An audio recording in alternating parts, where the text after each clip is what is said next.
మా నాన్న ఇప్పుడు 86 ఇయర్స్, ఓకే. అమ్మ కూడా ఉన్నారు, ఇద్దరు ఉన్నారు. నాన్న కూడా ఇప్పుడు ఎలక్షన్స్లో ఆయన కూడా ఇక్కడ తిరుగుతున్నాడు. అవునా సార్? అంటే మా ఫ్యామిలీ ఎట్లా అంటే మా మదర్ సైడ్ ఫాదర్ సైడ్ నుంచి అలాగే మా వైఫ్ సైడ్ నుంచి అందరు కూడా ఏ ఇష్యూ ఉన్నా కానీ ఏ ఫంక్షన్ అన్నా కానీ ఎనీథింగ్ అందరూ కలిసిగా ఒకే నిర్ణయం పైన ఉంటాం, ఒకే మాట పైన ఉంటాం. ఇప్పుడు ఎలక్షన్లో అన్నా కూడా అసలు ఎవరికి పిలిచి చెప్పి లేకపోతే మీరు రావాలి కాదు, అందరూ బ్యాగ్ సర్దుకొని ఇక్కడికి అనకాపల్లిలో ఇప్పుడు దాదాపు ఆల్మోస్ట్ 1 మంత్ అయింది. ఇక్కడే ఉన్నారు, ఇక్కడే ఇల్లు తీసుకొని ఇక్కడే ఉంటున్నారు, అందరు కూడా చేస్తున్నారు. ఫాదరు బేసికల్గా ముందు నుంచి కూడా వ్యవసాయ కుటుంబం. గ్రామంలో ఒక మిడిల్ క్లాస్ వాళ్ళు, మేమేం పెద్ద ధనవంతులుగా బిడ్డలేం కాదు. నేను కూడా మున్సిపల్ స్కూలు మామూలుగా పబ్లిక్లో ఏదైతే పంచాయతీరాజ్ స్కూల్లో చదువుకొని దాని తర్వాత కాన్వెంట్కి పోవడము ఇట్లా జరిగింది. కానీ ఫాదరు మదర్ వచ్చేసి ఓన్లీ హౌస్ వైఫ్, ఇంట్లో పనులు తీసుకుంటుంది, మమ్మల్ని అందరినీ రావాలని చేసింది. కానీ రాయలసీమ నుంచి ఎప్పుడు మైగ్రేట్ అయ్యారు సార్ ఇటు సైడ్? అంటే రాయలసీమ నుంచి నేను చిత్తూరులో ఉన్నాను, దాని తర్వాత అక్కడి నుంచి హైదరాబాద్ వచ్చాను.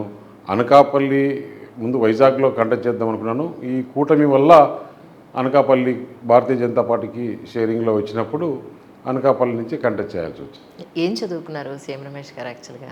అనకాపల్లిలో మీరేం చదువుకున్నారు? నేను డిగ్రీ డిస్కంటిన్యూడ్. కానీ మీకు అనిపిస్తుందా ఎప్పుడన్నా మీ జీవితంలో చదువుకి మనం ఉన్న పొజిషన్కి ఏమీ సంబంధం ఉండదు? నిజంగా అయితే సంబంధమే లేదు. నాది ముందు నుంచి కూడా చిన్నప్పటి నుంచి కూడా think big, strive to achieve. కానీ మీ పిల్లలు ఇద్దరి పేర్లు రా పేరు మీదే, రా అక్షరం మీదే పెట్టారు, ఎందుకు? రిత్విక్, రిత్విన్ అంటే అది పుట్టిన నక్షత్రం ప్రకారము, ఆ రాశి ప్రకారము, దాని ప్రకారము అదంతా మా వైఫ్కే తెలుసు. కానీ నమ్ముతారు దాన్ని? అంటే తప్పకుండా వీఆర్ వెరీ స్పిరిచువల్. ఓకే. అంటే మీ కులదైవం అంటే ఏం చెప్తారు, ఎవరంటే ఏం చెప్తారు? అంటే మాకు ముందు నుంచి కూడా చెన్నకేశ్వర స్వామి అనేది ఉంది, అక్కడ మా విలేజ్లోనే ఉంది, దాన్ని చేసుకుంటే వెంకటేశ్వర స్వామి. మీరు ఫస్ట్ మీ కాళ్ళ మీద మీరు నిలబడ్డారు అని అనుకున్నప్పుడు మీరు చేసిన ఉద్యోగం అంటే ఏది సార్? నాకు బిజినెస్లో డబ్బులు వచ్చినప్పుడు మా మదర్కి కొంచెం జ్యువెలరీ తీసుకోవడము. ఏ బిజినెస్ చేశారు అప్పుడు? అప్పుడు నేను ఫస్ట్ వచ్చేసి ఈ ఎక్సైజ్లో కొన్ని వైన్ షాప్స్ ఇవన్నీ తీసుకోవడము, గవర్నమెంట్ లైసెన్స్ ప్రకారము అవి చేయడము. దాంట్లో వచ్చినప్పుడు నాకు ఫస్ట్ డబ్బులు వచ్చినప్పుడు మా మదర్కు వాళ్ళకి, అట్లే మా కంబైన్డ్ ఫ్యామిలీ, మా అవ్వకి అంటే మా నాన్న వాళ్ళ అమ్మకి వాళ్ళందరికీ కూడా జ్యువెలరీ తీసుకోవడం జరిగింది. రైట్. కానీ ఈరోజు మీకు ఒకానొకప్పుడు ఒక మిడిల్ క్లాస్ ఫ్యామిలీ నుంచి ఒక గవర్నమెంట్ స్కూల్లో చదువుకున్న సీఎం రమేష్ గారు ఈరోజు మీకంటూ ఒక చార్టర్ ఫ్లైట్ ఉందని చెప్పని విన్నాను.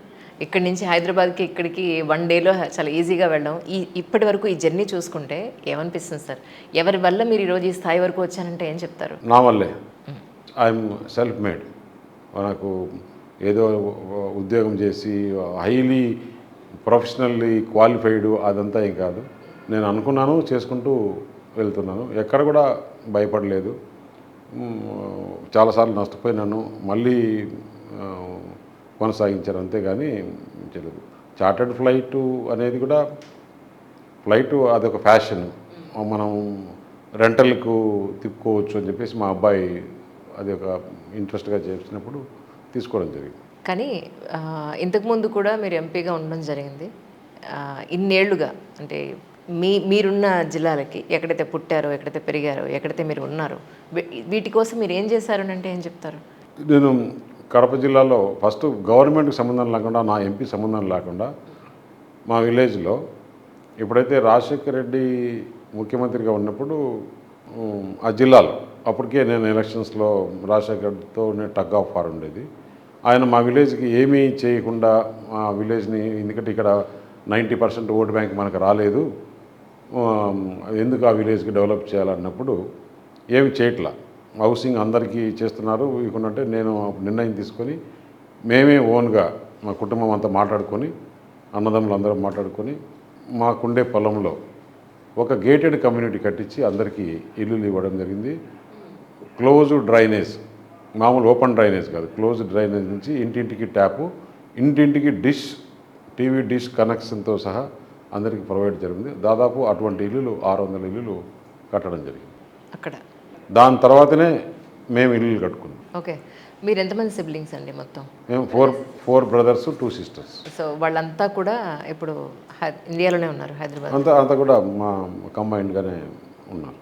మీరు ఏంటి నా దగ్గరే ఇంత సింపుల్గా మాట్లాడతారా? మిగతా షోస్ అన్నింటిలోనూ చాలా చక్కగా వివరంగా మాట్లాడుతున్నారు, నా దగ్గర మాత్రం బాగా అట్లేం లేదు. మీరు ఫ్యామిలీ గురించి పొలిటికల్ కాదు కదా, ఇప్పుడు ఓన్లీ బ్యాక్గ్రౌండే తీసుకుంటున్నారు. లేదు, పొలిటికల్గా ఉంది సార్. జనరల్గా అయితే నా స్టైల్ ఏంటంటే అక్కడి నుంచి మొదలుపెట్టి ఒక బయోగ్రఫీలా వస్తుంది అనమాట. అందుకని నన్ను మన వాళ్ళు పిలిచిన కారణం కూడా అదే యాక్చువల్గా చెప్పాలంటే. అంటే నేను చిన్నప్పటి నుంచి కూడా ఏదన్నా ఒకటి అనుకొని చేస్తే సాధించుకుంటూ ఇంతవరకు అయితే సాధించుకుంటూ వచ్చా.